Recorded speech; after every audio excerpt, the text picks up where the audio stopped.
Let's bring in UCLA professor and Israeli Institute fellow at the Nazarian Center, Tamar Hoffnung, the foreign desk editor-in-chief, Lisa Daftari, national counterterrorism analyst, Aaron Cohen, and former Israeli diplomat, Shahar Azani. Welcome all of you to the panel. A lot to get through. I want to start with you, Tamar, on the whole concept of going after these hostages. It's big. This is one of the key things because, you know, maybe there is some withholding of artillery until they actually get some of those people out.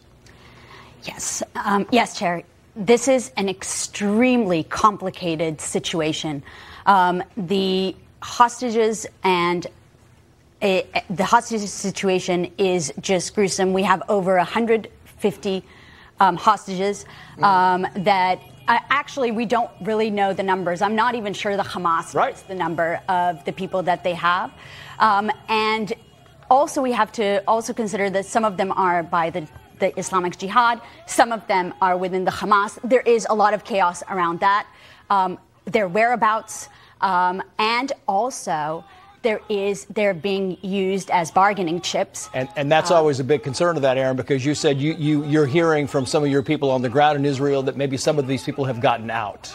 Correct. There are hostages that have probably been taken into Gaza. However, I understand from my sources that the Imam has been engaged in several pretty aggressive gunfights in the south at Kibbutz Be'eri and also another small town about 20 kilometers east of Gaza, but I understand that there have been a number, up to 15, 16 hostages who have been released. Yeah, and we learn more and more as the minutes go by, Lisa, and, you know, a lot of this really points in Iran's direction. I mean, the Wall Street Journal kind of broke the story. The administration still not confirming, like they haven't heard any of this. The intel was somehow not pulling that up, but it seems to be evident. Yeah, they will deny this because there are American fingerprints on this and Iran regime fingerprints on this. And the reason I say American is because the Biden administration has for 3 years wined and dined Iran's regime. And people talk about the $6 billion as if that is such a big issue. But the main issue here is that just the thought, just the smell of the $6 billion, the begging them for an Iran nuclear deal, taking vital sanctions off of Iran's regime so that they can raise $60 billion on their own in oil sales.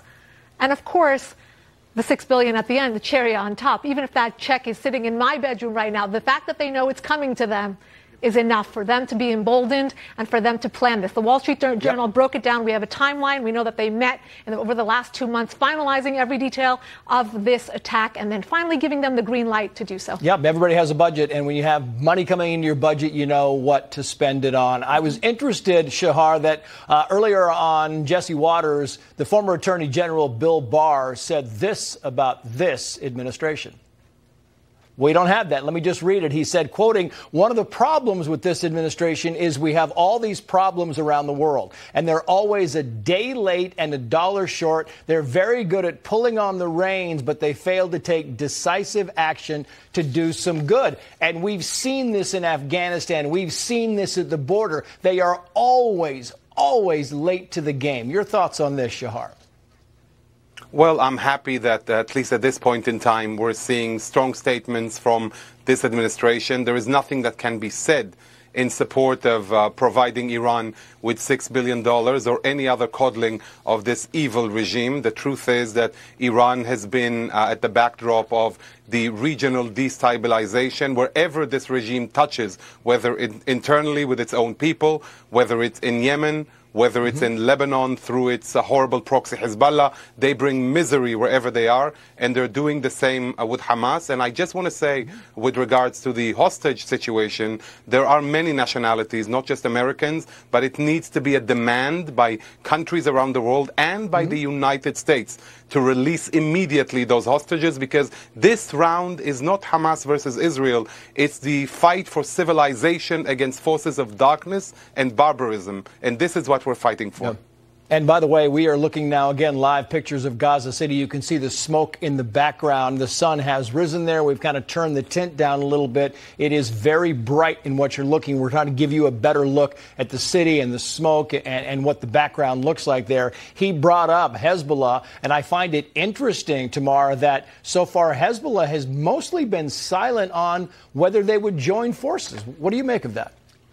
Well, I think it's unclear, and I think that given the fact that the conception that Israelis had on Gaza has shattered completely, I think it will be unwise to assume that they would not join. And I think that it is very important for the help of American forces also, and of condemnation and other nations, to say we will not accept that, and because this will create a total war in the Middle East, and it's very important to have this and we've wondered, you go forward on this thing, Lisa. Fox News is saying here, because this talks about, who are your allies in this? Who are your allies actually, and who are we a little bit leery about? Fox News writes the following about Qatar. Qatari mediators are negotiating with Hamas officials for the release of Israeli citizens being held hostage in Gaza. A source told Fox News on Monday the mediators are coordinating with U.S. officials in the negotiations, and a potential deal has been seen positively by Hamas. And then there are other reports where, listen,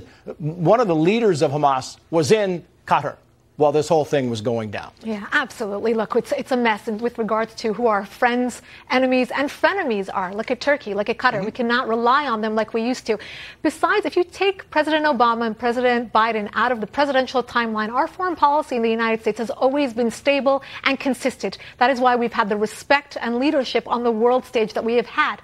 We have lost that. This flip-flopping, they don't know, well, it's going to be this president, we're going to have this foreign policy, this president. Israel could not rely on us over the last 15 years. They didn't know, depending on who's going to be in the White House, their relationship is going to change. Again, changing with all of our enemies looking at us and getting the message that right now is a great time to be taking advantage of America. And Aaron, your thoughts. You're on the ground. You're advising somebody. Does Hezbollah join this thing from the north? No, if I was Hezbollah, I would. No, I don't mean to say that in a funny way, but the fact is that Israel historically has been attacked by all fronts, and Hezbollah sees an opportunity. They're going to take it. That's what terrorists do. Yep. They're opportunistic murderers who will jump at any opportunity to be able to take shots at Israel, and Israel knows that.